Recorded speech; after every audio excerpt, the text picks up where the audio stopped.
Shalom saudara yang Tuhan Yesus kasihi. Senang bisa berjumpa kembali dengan saudara semua dalam program Levi Ministry. Saudara, Mother Teresa pernah berkata bahwa penyakit yang paling mematikan manusia bukanlah penyakit kusta atau lepra, bukan penyakit jantung, bukan penyakit kanker, tetapi penyakit yang paling mematikan manusia adalah ketika manusia itu memiliki perasaan tidak diingini, perasaan tertolak dan perasaan tidak dihargai orang lain. Saudara, perasaan seperti inilah jika terus-menerus menghantui pikiran seseorang, maka menjadikan orang ini mengalami satu keputusasaan yang menyebabkan dia sakit baik secara fisik maupun mental. Dan ujung-ujungnya nanti, cepat atau lambat, orang ini akan mengalami kematian. Saudara yang Tuhan Yesus kasihi, manusia mungkin saja tidak menginginkan keberadaan kita. Mungkin karena kita bodoh, atau mungkin karena kita sudah tua, tidak berarti lagi. Atau mungkin karena kita miskin, tidak berprestasi.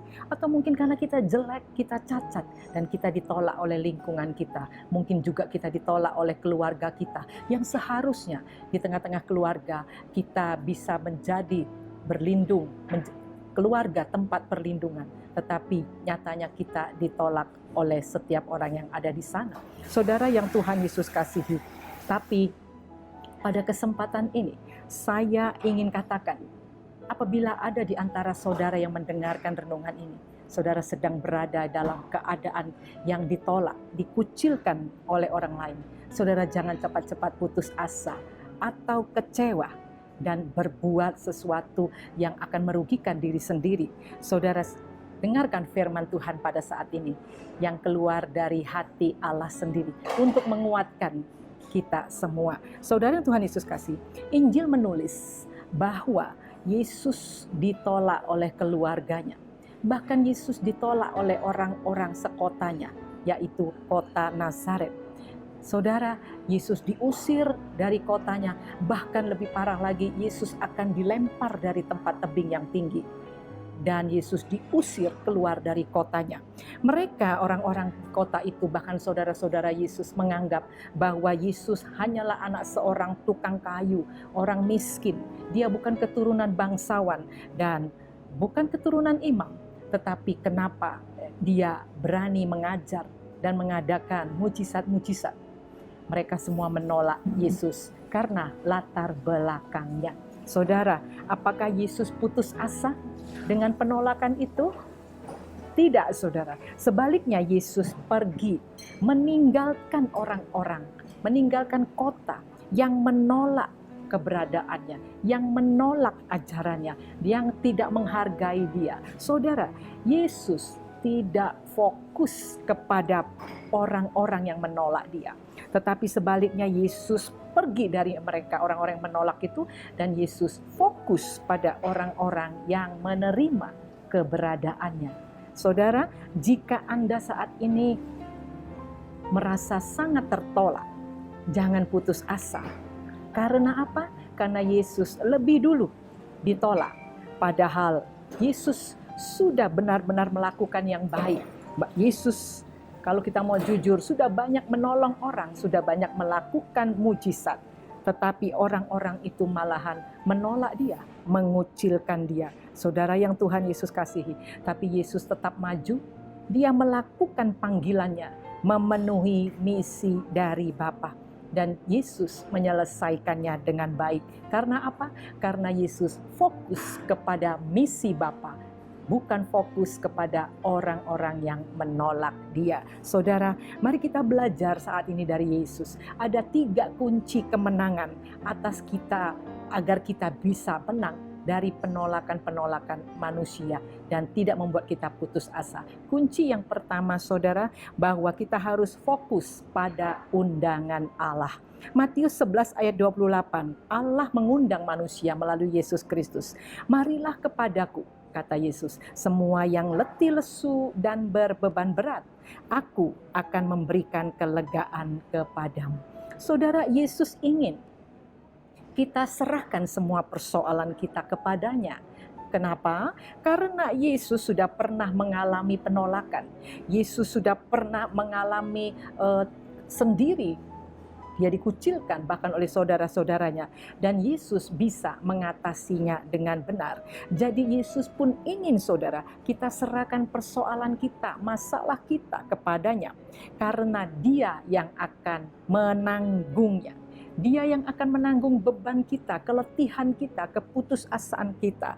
Dan saudara, lihatlah ketika beban kita diangkat oleh Yesus, kita akan menjadi ringan, kita akan menikmati kelegahan, kita akan menikmati damai sejahtera. Segala amarah, segala putus asa, kekecewaan itu akan lenyap. Karena semua sudah ditanggung oleh Yesus. Jadi saudara yang Tuhan Yesus kasihi, jangan menolak undangan Yesus saat ini saudara. Karena hanya Dia yang mampu melenyapkan, mengangkat beban persoalanmu. Kunci kemenangan yang kedua saudara, yaitu kita harus fokus pada janji Allah.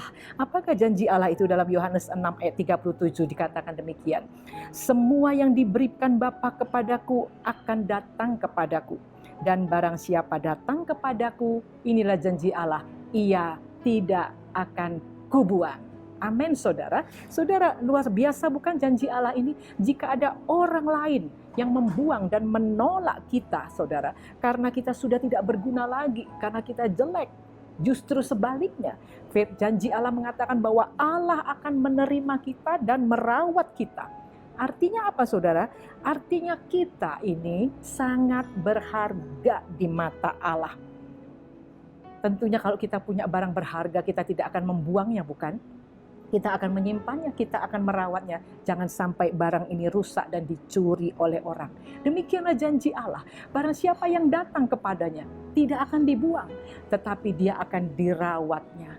Dia akan memelihara hidup kita. Amin saudara.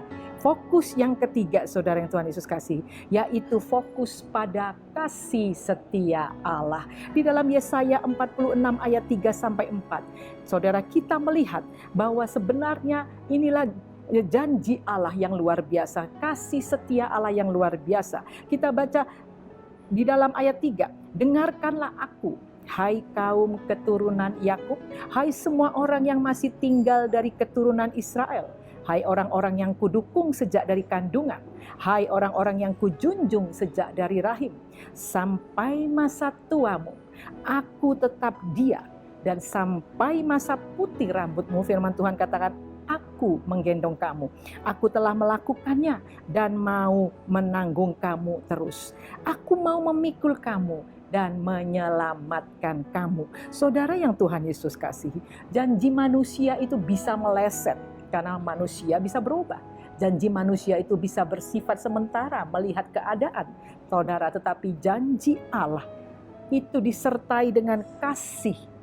Menjadi kasih setia yang tidak pernah akan habis-habisnya. Saudara yang Tuhan Yesus kasihi, ayat tadi membuktikan bahwa sampai kita sudah tua, tidak berguna lagi, tidak sehat lagi.